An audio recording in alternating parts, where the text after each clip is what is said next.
All right, guys, got this Savage 110 in 243. Uh, got it tore down, scopes off, bolts out. I'm about ready to pull this barreled action off of here, and I'm going to take the barrel off and get this guy ready for the gunsmith. So um, I'm just going to kind of throw together some clips of the different steps of doing this whole process. Um, you know, I don't know if people are thinking about doing this. Maybe this will be helpful. So that's what I'm going for here. All right. All right. So because this is a Savage, uh, you don't need a barrel vise per se. So what you do need is an action wrench, and I got this from Northland Shooting Supply. You need a barrel nut tool, right? And either a breaker bar or a ratchet with a 1/2 inch drive. I bought this action wrench from Northland Shooting Supply. This thing is actually really nice. It's like 60 bucks. It's got a notch cut out for the recoil lug.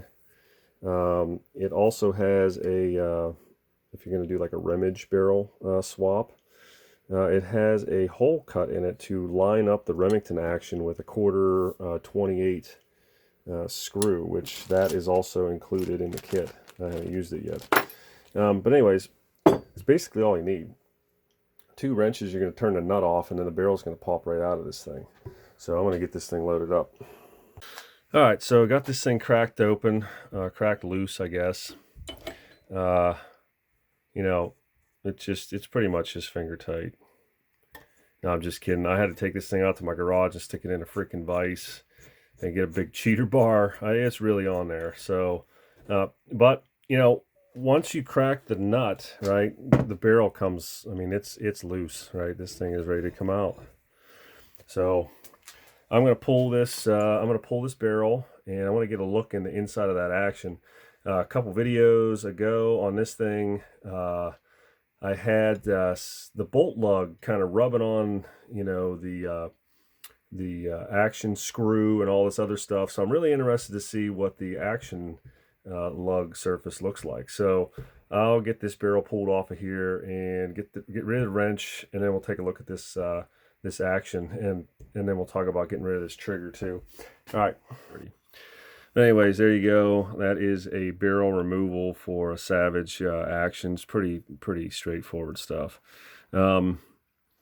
Get this ready for going to the gunsmith, and I'm going to try to when I deliver this, see if I can talk to him a little bit and get his take on what to rebarrel this as.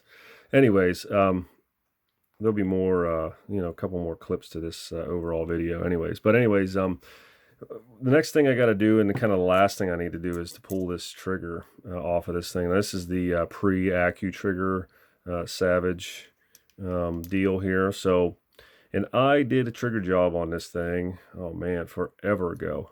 But I think I'll probably replace the whole thing because it's still, it's pretty heavy trigger. I think this thing is up around 4.5, 5 pounds.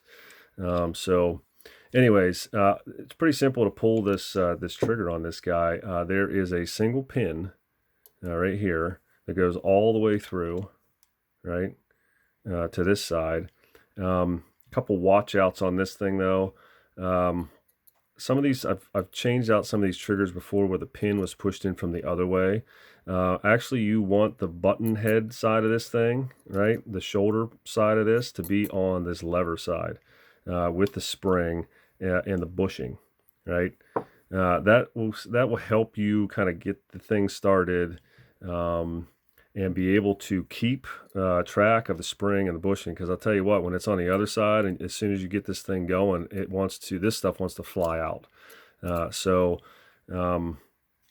We'll get the pin going here. Hopefully I can just push it out by hand without having to get a hammer. And you want to try to chase it, right? So now I've got the pin pushed out, and I've chased it onto my punch. Now I can pull my punch out. Keep a thumb here on this spring so I don't lose anything. And that is basically that. You just rock this guy out of the action, there you have it. Old school Savage 110. Bushing intact, spring intact, got everything ready to go. All right, so got the barrel action completely disassembled here. And now we can kind of take a real, good look at the inner lugs here. Let's see if we can see this. You can tell, if you look here on the bottom, you can see there's some even wear. You want the lugs to wear kind of even on this thing, but you can still see there's like machine marks or milling marks or some galling in there. So, that joint is not real, that's really not faced off very well with the bolt lug. If you look at the other side of it, you can see it really only addresses it at the very top. So this thing is not great, not very good in terms of squareness. So we get this thing trued up, they'll square off the face. We'll build a lug for it, a machined lug. They'll square up the inside lugs. We were just talking about clean up these threads. And then if I replace the bolt face, that'll all be squared up too. They'll square up the head face here, and also the the actual bolt face where the extractor is and all that. And get that all squared up, trued up. So that's what's coming. I got to get this off to the gunsmith.